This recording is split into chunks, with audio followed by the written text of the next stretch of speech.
Let's bring in host of Sara Gonzales Unfiltered on BlazeTV and VP of the Texas Family Project. Sara, I love that they are on the front foot always, and it's something that has been lacking over the years from the GOP.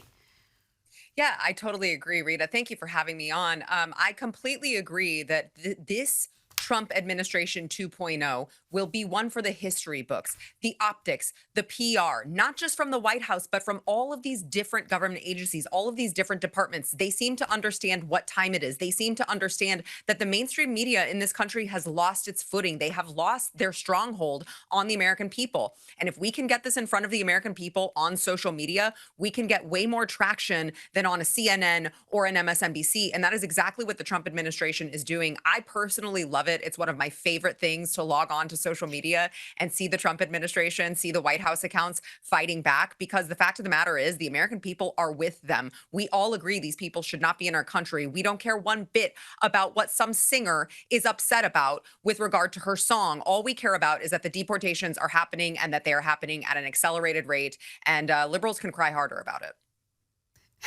Now, the Democrats and their propaganda arm, the bulk of the mainstream media, is right now up in arms. They're really going after War Secretary Pete Hegseth over strikes against narco boats. They're suggesting killing these drug runners is some sort of a war crime. I could play you 100 examples, but here is The View's Sunny Hostin.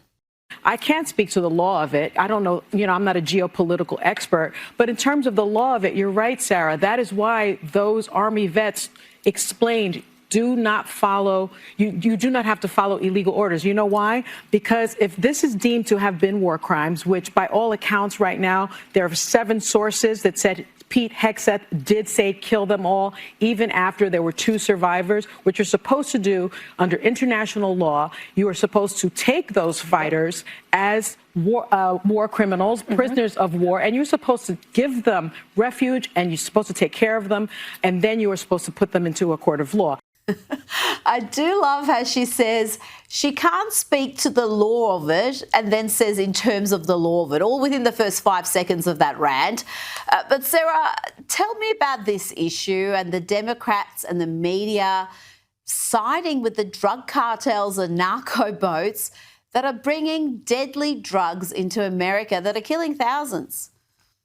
Yeah, it's simple. The Democrats have chosen complete chaos and criminality as their party platform. The Democrats have consistently, since President Trump got elected and was inaugurated and came into office ready to implement his agenda, the Democrats have decided that they would take the side. They would be the party of criminals. They would be the party of illegal gang members. I mean, this is the same party who cried over a gang member. They called him a Maryland father. It turned out he was an illegal gang member who was here. And they cried because we deported him to El Salvador, which, by the way, Rita, let's not forget, was his home country. We did him the favor of returning him from where he came. We didn't even get a thank you for that. I mean, the Democrats, time and time again, they are given the opportunity to choose law and order, to choose to protect American citizens. And every single time they choose the opposite. They choose America last. They choose these narco terrorists. They choose the drug dealers. They choose the illegal immigrants and the rapists and the gang members. And I say, when someone shows you who they really are, as the great Maya Angelou said, believe them. The Democrats are the party of criminals at this point. And we have seen these drone strikes time and time again.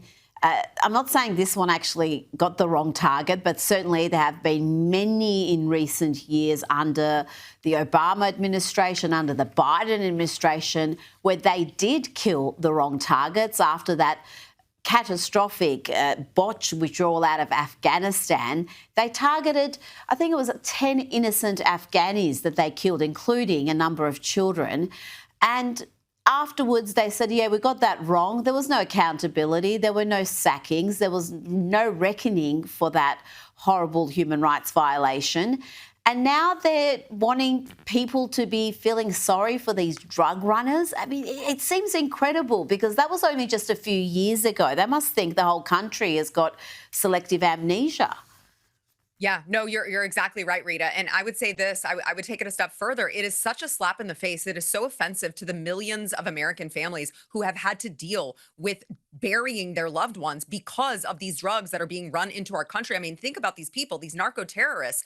They are profiting off of American death. They are profiting off of Americans being harmed. And the Democrats, instead of cheering our administration on for making this country safer, they are actually calling them war criminals. I saw the Washington Post, I believe, they wrote this very sad story. It was very sad, sympathetic to these poor narco terrorists who were left stranded on this island with this boat that wouldn't work, and how we were supposed to feel sorry for them. And I'm like, I'm actually really glad that they got blown up. I hope more of them get blown up. I don't want these people bringing drugs into my country. And I believe that my thought process represents the absolute majority of the American people. We're just not buying it anymore. Now, ousted Oxford student President George Aberoni, who celebrated Charlie Kirk's assassination. Well, it wouldn't surprise you, Sarah. He's now playing the victim. Have a listen to this. Calling out what has also been a lot of kind of just racist and classist vitriol based on the fact that I'm a black person, the fact that, I'm a student at Oxford.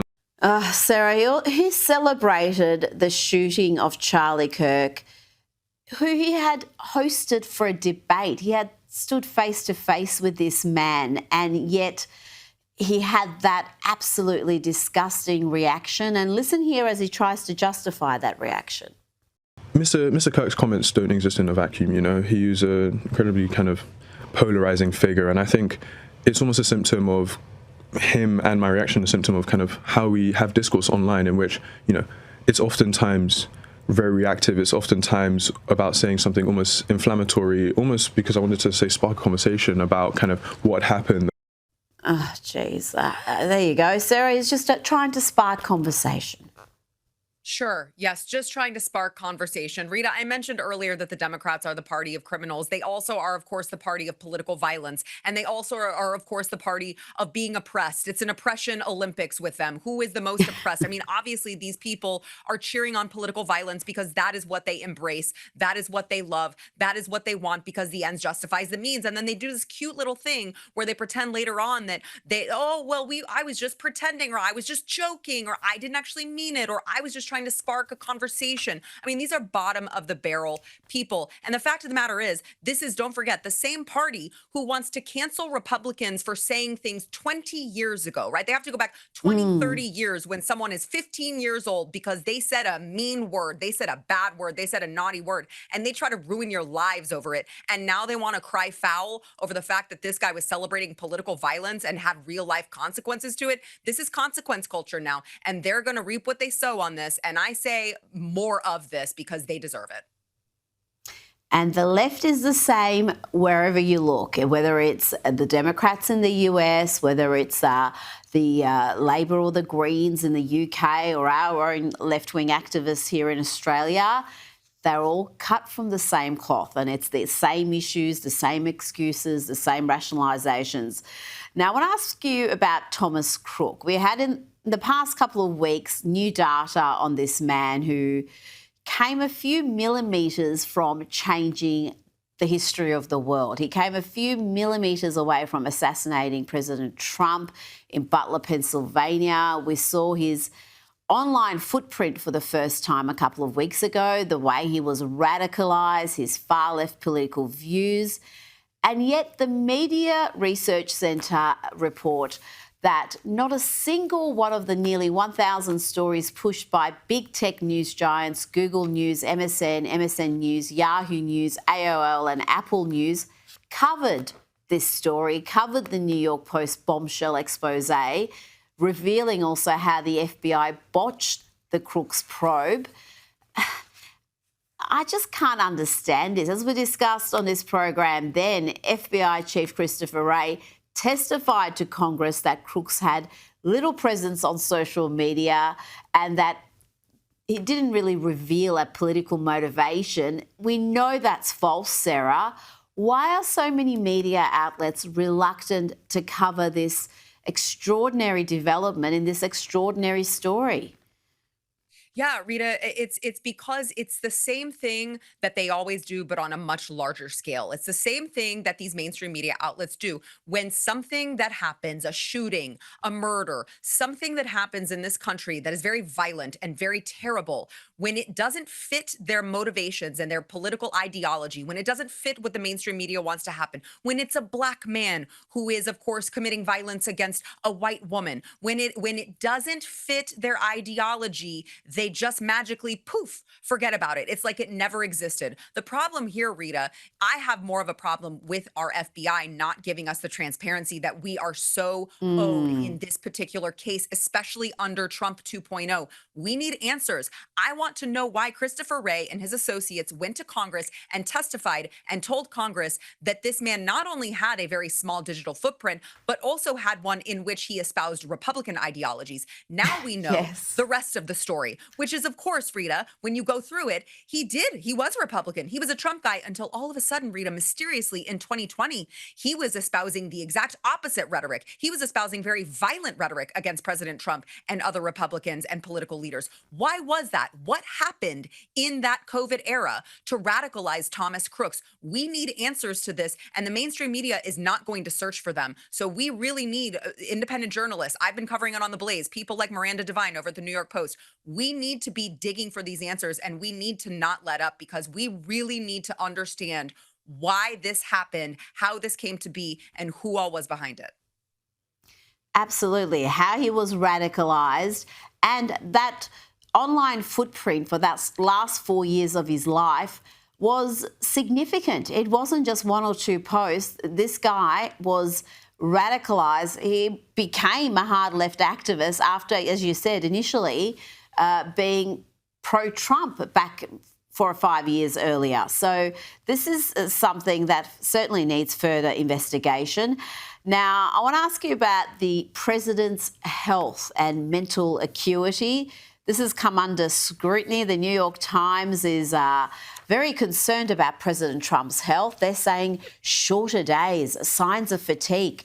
Trump faces realities of aging in office. I mean, this is rich work coming from the New York Times that ignored or actively covered up the real cognitive decline of Joe Biden. Sarah, tell me about this story and what the reaction has been. Oh, I mean, it's just, I couldn't laugh more at this story. This is the most laughable article. Shorter days, greater fatigue. I mean, we just had a Weekend at Bernie's president for 4 years. The guy was like 250 years old. He couldn't walk. He couldn't talk. He couldn't make string together a coherent thought. And on top of that, I believe it was something like 40% of his time in office he spent on a Delaware beach, like a beached whale just laying out, right? We're just sunbathing. And so I mean, it's just laughable at this point. They want to take every opportunity they can to try to get Trump. The problem is they're just never going to get him. The guy is, for whatever reason, he's healthier than a horse. He is healthier than most 40-year-old men. It's just, he is an enigma. He is a mystery. And on top of that, not only is his body in perfect health, his mind, obviously, he's there. He's sharp. He's holding press conferences multiple times a day. He's talking to reporters. He's the most transparent president ever. So it's just laughable at this point. Here in the United States, we really, honestly, we laugh at these media outlets who try everything they can. They tried to stop him from getting into office. They tried with the 91 indictments. They tried raiding Mar-a-Lago. They tried assassination attempts. It didn't work. He's in office. The American people wanted him, and now they will try at whatever the cost to try to discredit him. The problem is nobody believes them anymore. Sara Gonzales, thank you so much for your time. Thank you.